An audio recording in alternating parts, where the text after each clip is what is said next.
Hi, this is Dr. Ben Morrill. Welcome to episode 112 of Reptile Genetics Weekly. Coming to you from a new room. We'll see how this sounds and looks and things like that.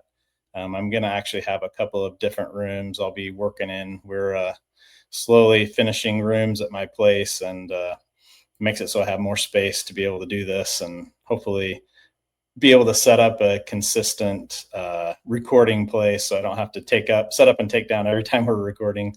But yeah, we're going to kind of test out this week, and maybe a little bit later we'll test out another room too and just kind of see how it seems, and then I'll get all set up. But anyway, so today we are going to highlight some of the specifics of our new website that's really been Sean and Kayla that have mostly been working on it, along with some people that have been helping us, web developers. So they've done a very awesome job, very beautiful work they're doing. So we're going to kind of highlight, it's still not done yet, but we wanted to kind of show what some of it's going to look like, and also be able to give you some of our ideas of things we're going to add, and then also ask all of you for your input, things you'd like to see on there.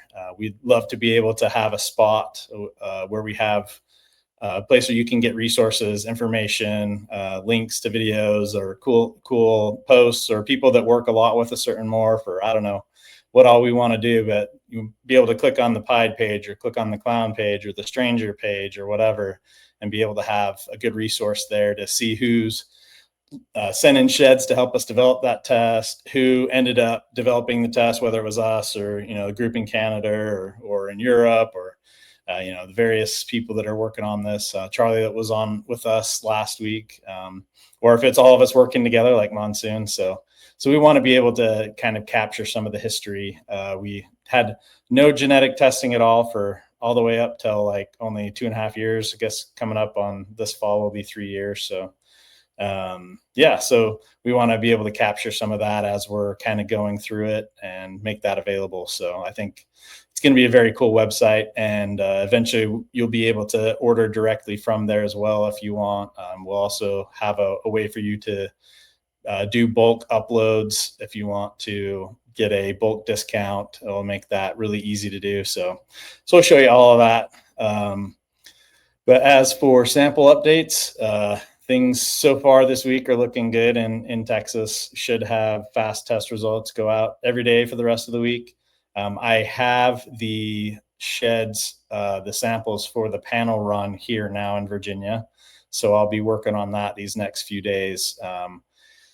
More than likely, it'll probably be about Monday or Tuesday by the time we have results go out. And one thing that's really important, I want to highlight this. I forgot to tell Kayla about this, but we will do something a little different this time when we are done analyzing the panel results. Stephen from Leviathan Snakes was very kind and helped us write a script so that we can take the immediate calls, which there's a lot of them. For each individual panel test, there's 45 results. So if we're doing 100 of them, that's 4,500 results. But what we want to be able to do to decrease any problems of entering it in incorrectly or something like that, right when the calls are made, I want to be able to send that directly to your email. And so Stephen from Leviathan Snakes helped us write a script, and I'll be able to do that as soon as I'm done making the calls. If you've ordered a panel test that's on this run, you're going to get an email for each panel run. So if you ordered 3 panel tests, you'll get 3 emails, but it'll have all 45 results. And then we will enter those into either Clutch or Morph Market, depending on where you ordered them from. We'll enter those in after, but that way you can get your results quickly. And then if there's any discrepancy, what you want to go to is that email, because that's directly from the raw data and from me making the calls. There's no entering in. It's literally going to take that information directly from where I make the calls and send it to your email. And so that'll cut out, because we've had, out of thousands and thousands, there haven't been many, but there's been a handful of times where it's just, we entered it in incorrectly.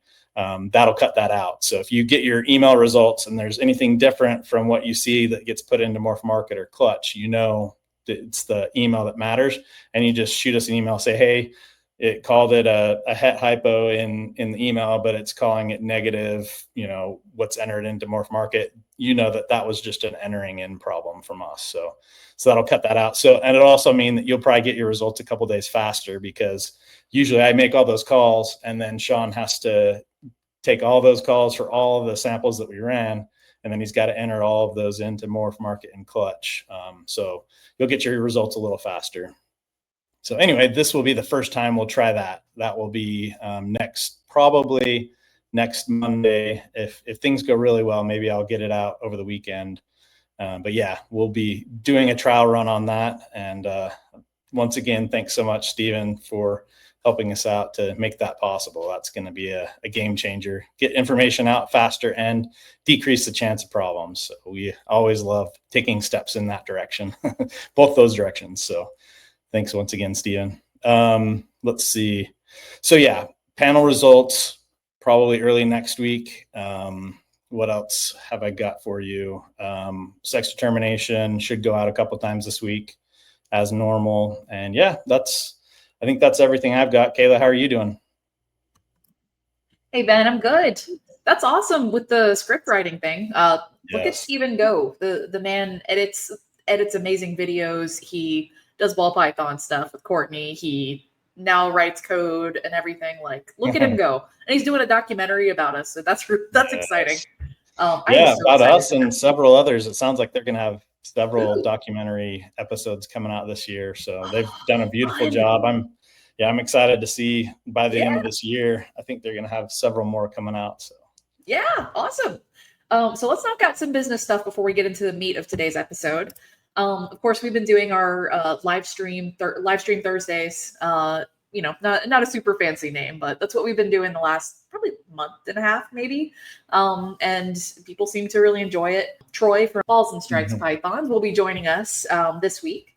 So if you have results coming in, or if you have questions, or you want to get live test results, send that in. You can email me at raregeneticsocial@gmail.com.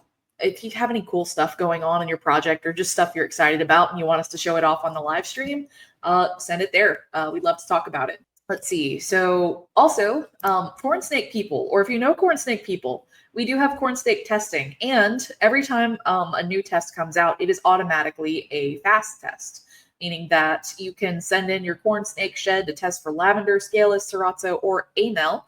And usually within a day, but sometimes 1 to 2 business days, you have your results. So definitely take advantage of that. Let other corn snake breeders know, or just people who would be interested in knowing what their corn snake has, just for fun. And if you don't see the morphs that you want, you can send in sheds to help us develop new ones, because we're looking to really dig into even more species in 2025, corn snakes being the first of many, we hope. And you can submit your research sheds here. If you're sending in research sheds, you don't need to send a whole shed. Send just a little quarter-size piece. That will give us like 60 plus samples or more.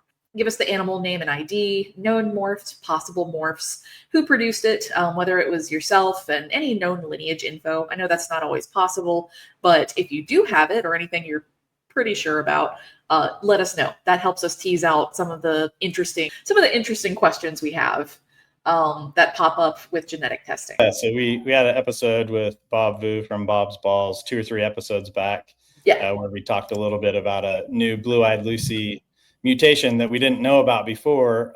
What it's looking more like, that it is the actual original butter, and that we just didn't realize in our collection, since lesser and butter were so similar, that lesser is a lot more common, but it does seem like there is a separate butter mutation that is different. But we are still collecting samples to test. And so what we're looking for is kind of a difficult ask. It has to be people that have had lessers or butters that were purchased before 2010, and you have some lineage information, like who you bought it from. We'll ask you if you bought from the Bells, or you bought from Ralph Davis, or if it's something that someone purchased directly from one of them, and then that this is an animal from that line, information like that. So it's not just like any lesser or butter, but one that was actually produced or purchased before 2010, or you know that the offspring are from an animal that came from them. That would help us to kind of have more confidence, but it's looking more and more like what we found is the original butter mutation. Woo, butter believers vindicated at last. So I'm excited to learn about that, honestly. And for ball pythons, we want these sheds. We've updated it. I think last week I posted this, and it still had a couple of older ones on there. And someone on Instagram was like, "Wait, didn't you say like Raven and Chocolate are pretty much the same?" And I was like, "Oh, well, you see, Kayla may have forgotten to update it. So this is the real one now. Daddy, Redhead, Zuwadi has been added. Tri-stripe as well, in addition to all these other things that we're really looking for. So throw those in there if you have them. Tag your friends who keep these. We're really looking for them. And of course, as always, you can submit your research sheds at the link that I just popped up there. Or just, we have the actual address that it's going to. If it goes to Virginia, it's for research. If it goes to Texas, it's for testing. For a paid test, yeah. Paid test, yes. And of course, we have Monsoon now. We're so excited. Take advantage of that. We just did an episode about it last week as well. So go watch that episode. We talk all about why it took so long. We get into the nitty-gritty details. So highly recommend. And we're excited about it. So and it's the first one we all worked together on. So that was an international venture where we all pitched in and communicated to be able to figure that out, make sure we've got the best test we could possibly get. Exactly. But as far as the meat of this episode, website stuff. And before you click away, websites don't sound, maybe isn't like your cup of tea, because most people are like, let me talk about my website, your merch or whatever. I'm like, okay, I'm going to click. Before you do, this is actually kind of cool. Like if you enjoy our deep dives into piebald or into these things, we're going to start having these on our website. If you want to know how good a test is, how reliable it is, we're going to have that on there. And also there's a chance that you could feature your animals, or we could give you a shout out on our website if you've been submitting sheds. So stay with us. So we've got our homepage here. We're actually looking for nice photos. Like you can have your animal here on the front page, website photos, basically. Send it to this email. Because I'm one of the people, like myself and Sean are mostly the ones sending these in. And we just want more than just stock images. We like to have, pictures of animals we actually test on here. That'd be way more engaging and also fun for you, because you can have be like, yeah, that's my animal on their website. Let's see. So we got our bulk ordering. You can get a discount by bulk ordering. A lot of folks have been using this, but if you haven't already taken advantage of it, if you're ordering 20, I think 20 is the cutoff, or is it 25, Ben? I would imagine if you're at 20 or more that it's worth emailing Sean, or go ahead on the website now. You can download a template and get that going. Exactly. Yeah, you're just a few people who've used it. Justin Kobilka of Canova, of course, Coiled Up Snakes, Rhinos Royals, just a few folks who have used the bulk testing. And sometimes you can get really, really steep discounts, 30% or more. Just so, the more tests we can run, the more cost efficient it is for us. So we like to give you some of that kickback too. We have, of course, helping us develop a test. That link that I posted up there, the submit research sheds, this is where it leads to. And it tells you what you need to do, where to send it to, and also a little disclaimer about this is for the research sheds, not for your paid tests. Because we do occasionally get those in Virginia, and then we have to spend an extra day mailing that to Texas, which we will do. It's fine. We'll still get it tested, but save you some time. Take 2 or 3 extra days or a week if it takes us a little while to get it sent. So yeah, exactly. This is also really important. Like we've said many times, we can't do this without you all. So this is huge. Like when you all take the time to send sheds in, especially ones we're specifically looking for at the time. That's another way you can get your name and or business name or logo, all that kind of stuff on our website. Because if you're sending in stuff right now for Tri-Stripe, once we have that test, we'll have a Tri-Stripe page, and anyone that's sent sheds in, we will love to highlight you there, at least your name or business name, whatever you prefer. And maybe we'll be able to put logos up for, people that send in the most or whatever, maybe the top 5 or top 10. I don't know for sure. You all let me know what you think in the comments. Let us know what you think we should do, but we definitely want to on each of these pages, which we'll show you here in a second, but we want to have a shout out section. And it's because of all of you sending stuff in there. We appreciate it very much. Exactly. Yeah, so that's for our research sheds. Now let's talk about the thing I mentioned, like, getting into the details of each of the tests that we have. Okay, so we have our available tests, ball pythons. This part is unfinished, but some of them are close enough to being finished. Every time you come into this section of our website, new things are going to be there. So for example, let's click on piebald. That's one of the most finished ones. We've done an episode on it, which you can actually see under the additional references. All the way back to our second episode with the piebald and Knowles. But the main thing we love about it is our rating. Every test that we do has a rating that we've explained before. Under the learn more, there's going to be right now it doesn't lead to anything, but soon we're going to have a write-up explaining what makes each test like an A+ or what makes it a C or anything in between. Piebald is technically an A++ because we've tested over thousands probably at this point. Yeah. That was our very first morph test that we did, and that was from the Canadian group that figured that out back in I think they published in 2022 or something like that. So that's been out the longest.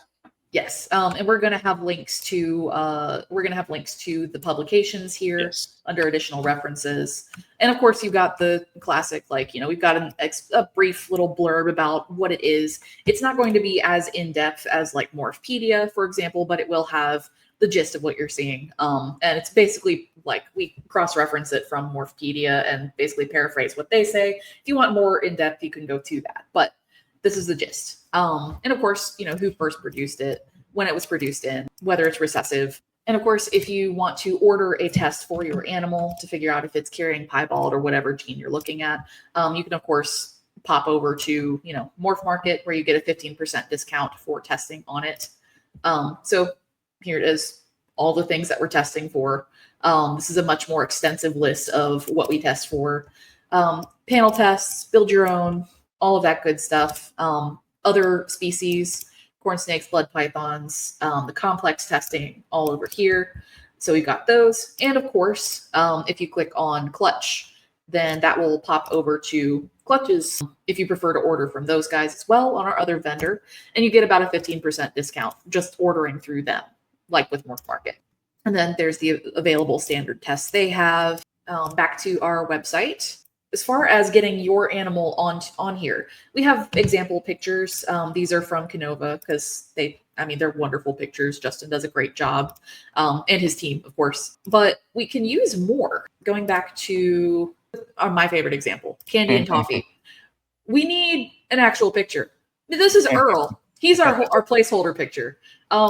And Earl looks lovely, what we can see of his face. Unfortunately, we can't really see much more than, the bottom of his eyes.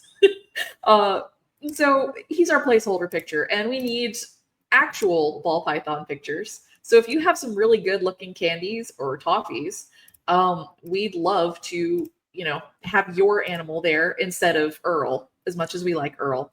And you see the little notice there on let me point the right direction. That away, up at the top corner. That's on a white background. And if you can get pictures of your animal on a white background, that would be fantastic. But that's not to say we're going to reject pictures that are really nice, in hand pictures out in the sunshine or something like that. But best on a white background, just to show the mutation, a nice exemplary animal or combo of that morph that we're talking about on that page. And you can send those to me at raregeneticsocial@gmail. Let me know what morph it is, because again, I'm not a ball python person, and you sometimes have to hold my hand through it, especially for these more advanced morphs, but I'm getting better. So tell me what it is, and I'd love to add it to our website. And then also provide us with a link to your Morph Market or your website, or go ahead and give us a high quality logo, whatever. We don't know for sure what all information we'll include, but we definitely want to give you that opportunity. But yeah, this is kind of an example of the write-up that you'll be able to see what the different grades mean. So So A plus, peer-reviewed scientific paper, over 1,000 samples tested, expected accuracy over 99.9%. And like with piebald, for example, there's been multiple publications, and they've also taken the TFEC mutation and CRISPR edited that mutation into an anole and also a mouse and some other animals.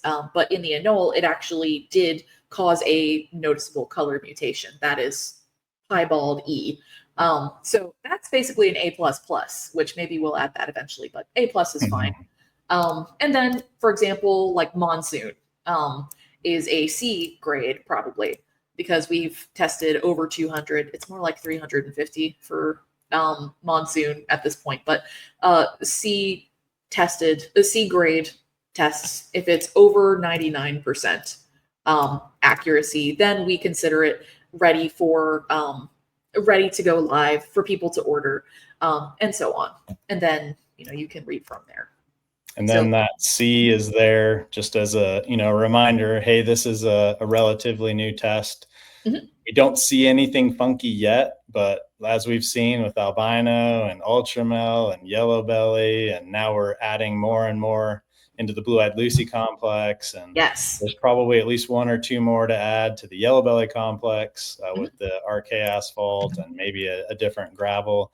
So anyway, we only learn those things because you all send sheds in, and then if you get a funky result, you let us know, hey, this really looks like asphalt. It came from this RK line. Maybe this is different. And we test a few. We're like, oh, yes, it is different. We don't know that except for you all helping us out. So that's what that grade will do. If you open up a test, you're like, oh, this is only a C grade. Maybe that will affect whether you want to run that test or not. Or like if you run a monsoon test now and it's a grade C, and then, 6 months later, we have it at a grade A. And, if you haven't followed, you could just shoot us a message to say, hey, I see it's an A now. Did anything change, or is it the same test that it was as a C? And we can say, hey, nothing's changed. Or we can say, oh, actually, we did find something better. And, we can say, hey, do you mind running mine for the newest test? And we'll happily do that for you. Exactly. So here's some other examples like Bongo. That one is graded as a B right now. Incomplete dominant. And again, this one's still being updated. Also, look at this additional reference. That is actually from Rhinos Royals, which I'm not subscribed to, and I need to fix that. There we go. Rhinos Royals did a video about Bongo in the spider complex. If you've done like a really in-depth video on this, feel free to send that as well. Also, email me. Because really in-depth videos, we aren't just going to have ours on there. We'd like to feature other people's too in the hobby who have done the work and done really high quality quality information. It doesn't have to be super pretty, but if the information is solid and high quality, we'd love to feature that, even if it's not like super pristine editing wise. But if it's both of those, that's also great. And it can also be, not just videos. It could be something like Kenny from Bomb City Balls came up with, that we did an episode a couple weeks ago about the banana mutation and how the various different pairings with banana to normal, banana or super banana to banana, all those different pairings and the percentages. So like I said, it's not just videos. If you have really good, in that case, it's kind of like a in-depth comprehensive table of percentages. It could be like what Tommy's doing, where she has these really nice slide decks with information about how to tell different morphs, or different things, like information like what's incomplete dominant versus co-dominant. Like she's done some really beautiful things. Anything like that where you all have spent some good time and made a really good informational. A lot of what we want to do, and we know all of you that come to this channel to watch, you're interested in kind of the details, the nerdy side, understanding the genetics. So we want to find those gems where people have produced that kind of information and highlight that on our site. So yeah, please, whether it's something you made or something somebody made, send a link to Kayla, and we would love to include that on the website. Absolutely. And again, just for funsies, chocolate is also a B. So there's that nice explanation, some references. There's a Canova video about chocolate, and we rate it as a B, meaning that we have tested over 500 homozygous, het, and normal samples and match correctly. So the expected accuracy for that is 99.5%. So that's a darn good test. There's still room for, a publication to go out. There's room for us to test over 1,000 for us to be even more confident that it is exactly what we expect and there aren't any surprises hidden out there. Yeah, NG. There's another nice explanation for what's going on. Vendors. A Leviathan episode on Enchi, and since it's a C grade, we've tested over 200 homozygous hets, normals, and we expect the accuracy to be over 99%. Note that none of them are exactly 100% because there's no genetic test is 100%, as we said in the monsoon video, but over 99.9%, or in the case of Enchi, over 99%. We feel confident having it, Enchi's a B or C? That's a C. Okay. So Enchi is a C. Over 99%. Darn good tests. Confident enough to have that out there. But there's always still wiggle room for us to find out more as more tests come in.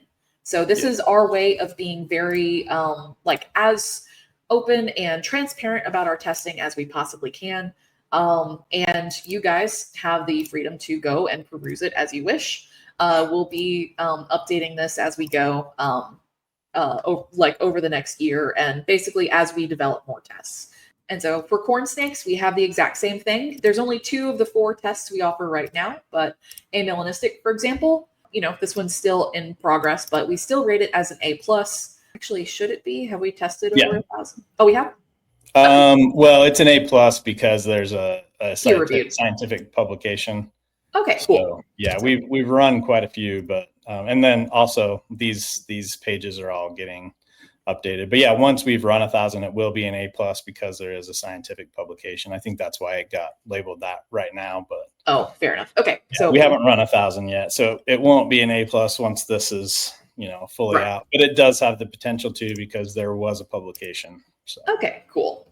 And also, I think they've also done what they did with piebald, where it's they've CRISPR edited amelanism into another animal, which is crazy cool that we can do that. It's a work in progress, but we plan on doing this for every single mutation, every single test that we offer. So we're really excited, and we hope you guys are too. Oh, and as you can see, there is no, we don't have a visual for lavender or amel. So if you want your corn snake to be the face of our lavender or amel test, please send an email, send pictures, give yourself a shout out, basically, by sending it to my email. And I would love to add you to our website because it's way cooler to have animals we've tested on our website as opposed to just stock images. The biggest thing that we would like to get from this, those of you watching this episode, is your input. So you can kind of see what we've done with this piebald one is the most complete one we have right now, or one of the more complete ones we have. Let us know where you think we should have the shout out for people that sent sheds in. Let us know if there's other things you'd like to see on here about, whether it's piebald or any of the other mutations. What's some of the kind of nerdy details? Obviously, we said we'll put the links to the publications. So that will be added. That's not there yet, but that way, any of the morphs that we have a scientific publication, in this case, we have multiple scientific publications. We'll put that information here so you can get to that. And in many cases, you'll be able to read the actual publication yourself if you'd like. But yeah, let us know if there's other things you'd like to see, or if there's a creative way we could put up your shout out for the people that sent in sheds. Right now we're just thinking of, listing them out and maybe have a few logos for people that sent in, lots and lots or whatever. And but right let us now, know if actually, you've seen something that's cool, interesting way to do that. Let us know. Yeah. And right now it's just you scroll down past the references. There's the special thank you to our supporters. We have just 2 examples, although there were a lot more people who sent in pied sheds. Yes. But we just have, Ben, because he pulled from his own collection. And we have Justin Kobilka, who just let Ben show up and just, pick around, pull around sheds and yoink sheds and scale clippings from animals for 8 hours or something? Yeah, it was a full work day. Yeah. Well, yeah. Pick around in his snake room for that. But we want to fill out our thank you sections for each of these. And if right now it leads to your websites or your Morph Market things, and we'll eventually have logos next to these as well. So yeah, give for like feedback on the design itself of the website. Definitely post that in the comments so we can get to thinking about it with our web developers. But as far as like sending in your pictures and such, and your info or good media that we can have in our additional references, definitely send that to the email that's at the bottom of the screen right now, raregeneticsocial@gmail.com, because that'll go to me and I can add it myself. Perfect. Sweet. All right. So I think that's all we wanted to show off for the website, right? I think so. Awesome. All right. And again, if you're sending pictures, make sure it's on a white background or looks really, really good, and so good that it doesn't need a white background, basically. That way it'll help us with just showing off wonderful morph combos. And yeah, and today's shed donor shout out, it's been too long since we've done that on an episode, but this week's is Wilder Ball Pythons with Lori and John Wilder from Texas. I forget which part of Texas. But they've sent in a whole bunch of sheds for Tri-Stripe, Paints, Rio/Arroyo, Stimson's, Monarch, Sugar, and short-tailed pythons. And they also have, they also work with Madagascan giant hogs, which is really cool. So I pulled one of those pictures of a very good-looking girl that they posted on the Morph Market forum, I think. And Ben mentioned something crazy about how apparently mad hogs are not colubrids. Apparently, they're elapoids, I think. Genetically. Yeah, not venomous, but yeah. Yeah. To me, and maybe somebody can fill us in the comments. I know taxonomy changes, but Brian from BC Balls, he was asking about doing sex determination on these Madagascan giant hogs, and so I just looked up. I was like, to me, it looks like they're not in the family Colubridae, so not technically colubrids. So if someone else knows like the most up-to-date phylogenetics for these. But anyway, either way, we'll try our test. Sometimes it works outside of colubrids and sometimes it doesn't. So we'll see. Yeah. It's so freaking cool. But yeah, no, they're pseudoxyrophiidae, Leoheterodon, because you think with Leoheterodon, like, oh, maybe it's related to the heterodon. It's like the other hog noses in North America, but apparently it's something different. I'm going to have to get into that, but that's just a side note because we're nerds and get distracted by these things very easily. Either way, Wilder Ball Pythons, thank you for your contributions to sheds and to our work. You're amazing, and we really appreciate you. Once again, we literally cannot do it without you. And all of these are ones that we'll use. The Stimson's pythons and the short tails, those were known sex and a little bit of information about them, that who they came from, stuff like that. So, but yeah, obviously all those mutations, ball python mutations as well, will be helpful. So thank you so much. There we go. So everybody, if you like this episode, like the stuff we talk about, and make sure you like, comment, subscribe. It really helps us find other nerds in the reptile hobby and who enjoy genetics. There have actually been some comments from people who just are not in the reptile hobby but love watching when we get into the nitty-gritty of genetics. So that makes me really happy. So yeah, do all that good stuff. Hit the notification bell. Sometimes it even works. And and I guess we'll see you guys next week. All right. Outro in 3, 2, 1.